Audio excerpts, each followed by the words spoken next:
नमस्कार साथियों, आइए देखते हैं बहन जी का ट्वीट पढ़कर सुनाते हैं आपको कि पोस्ट में क्या लिखा है। बहन जी ने लिखा है, जैसा कि सर्वविदित है कि समाजवादी पार्टी सपा प्रमुख द्वारा अपनी पुरानी सहयोगी पार्टी राष्ट्रीय लोकदल और उस पार्टी के नेता केंद्रीय मंत्री के बारे में यह सार्वजनिक बयान देना कि हमने इनको चवन्नी से रुपया बना दिया है, यह कहना पूर्णतः अमर्यादित, अशोभनीय और अति शर्मनाक है तथा इस प्रकार की अहंकारी व लोकतांत्रिक बयानबाजी के लिए उन्हें उस पार्टी से व उनके नेता से ही नहीं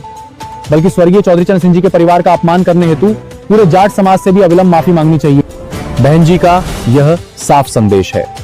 वैसे देश की राजनीति में सपा का चाल, चरित्र व चेहरा अपने विरोधी पार्टियों के लिए ही नहीं बल्कि अपने सहयोगियों के लिए भी हमेशा से राजनीतिक संकीर्णता व जातिवादी ट्रैप आदि से ग्रसित ज्यादातर अप्रिय और अविश्वसनीय ही रहा है, जिस कारण इसका राजनीतिक एवं चुनावी लाभ भी अक्सर मौकों पर भाजपा ही उठाती रही है और सेंसुलर ताकतें कमजोर होती रही हैं। बहन जी ने यह बात साफ कही है। इस पार्टी के इसी प्रकार के अति अहंकारी स्वभाव के कारण पहले सन 1993 में यूपी में श्री वहां बसपा का बना गठबंधन जल्दी ही टूट गया, जिसके फलस्वरूप दिनांक 2 जून 1995 को मेरी हत्या करने के षड्यंत्र के तहत मेरे विरुद्ध कुख्यात लखनऊ स्टेट गेस्ट हाउस कांड हुआ। बहन जी ने यह दर्दनाक वाकया फिर याद दिलाया और फिर आगे चलकर इनके बेटे श्री अखिलेश यादव द्वारा इनके पिता की तरह पुरानी गलतियों को फिर से न दोहराने का आश्वासन देते हुए लोकसभा का चुनावी गठबंधन हुआ, जो चुनाव का नतीजा इनके अनुरूप न आने की वजह से कुछ समय के बाद ही बीएसपी के प्रति इनके अहंकारी व स्वार्थी आइडे रखे के कारण फिर यह गठबंधन भी टूट गया, क्योंकि परम पूज्य बाबा साहेब डॉक्टर भीमराव अंबेडकर के आत्मसम्मान व स्वाभिमान के कारखाने वाली पार्टी बीएसपी व उसकी नेतृत्व सर्वजन हिताय व सर्वजन सुखाय की सर्वसमाज हितैषी अंबेडकरवादी नीतियों सिद्धांतों से कदापि विमुख नहीं हो सकती। बहन जी का यह स्पष्ट रुख है। अतः संक्षेप में यही कहना है कि यह पार्टी सपा गठबंधन के मामले में केवल अपना काम निकालना जानती है और अपना काम निकलते ही फिर यह पार्टी गिरगिट की तरह अपना रंग बदल लेती है तथा दूसरी पार्टियों के बारे में अनाप शनाप भाषा का भी खूब इस्तेमाल करती रहती है, जो कि यह सपा का पुराना रवैया है। ऐसे में सर्वसमाज के लोग सपा की संकीर्ण व जातिवादी राजनीति से जरूर सावधान रहें।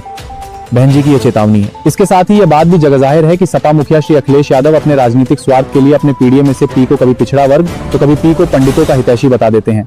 जबकि इनके बारे में सच्चाई यह है कि वे पिछड़े वर्गों में अपनी खुद की जाति के अलावा बाकी पिछड़े वर्गों, अल्पसंख्यकों तथा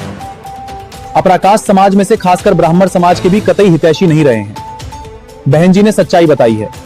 इतना ही नहीं बल्कि इस पार्टी सपा की रही सही सरकारों में दलितों, पिछड़ों, अल्पसंख्यकों, अपराकाष्ठ समाज में से विशेषकर ब्राह्मण समाज का भी काफी शोषण व उत्पीड़न आदि किया गया है तथा ना ही इनके हितों में कोई भी सकारात्मक कदम उठाए गए हैं, बल्कि इनकी सरकार में वास्तव में केवल गुंडे, बदमाशों, माफियाओं व अन्य आपराधिक तत्वों का ही भला हुआ और साथ ही इनकी सरकार में दिन छिपने के बाद हमारी बहन बेटियां भी घर से बाहर नहीं निकल सकती थीं। ऐसे में सर्व समाज के लोग यूपी आगामी विधानसभा आम चुनाव में इस पार्टी सपा को सत्ता में कतई भी ना आने दे, जो ये उनके हित में होगा। बहन जी का यह अंतिम और दो टूक संदेश है। साथियों, बहन जी का पूरा ट्वीट यही है। बहन जी हमेशा की तरह स्पष्ट, निर्भीक और बहुजन समाज के हित में बोलती हैं। न्यूज़ BSP 21 के साथ बने रहिए।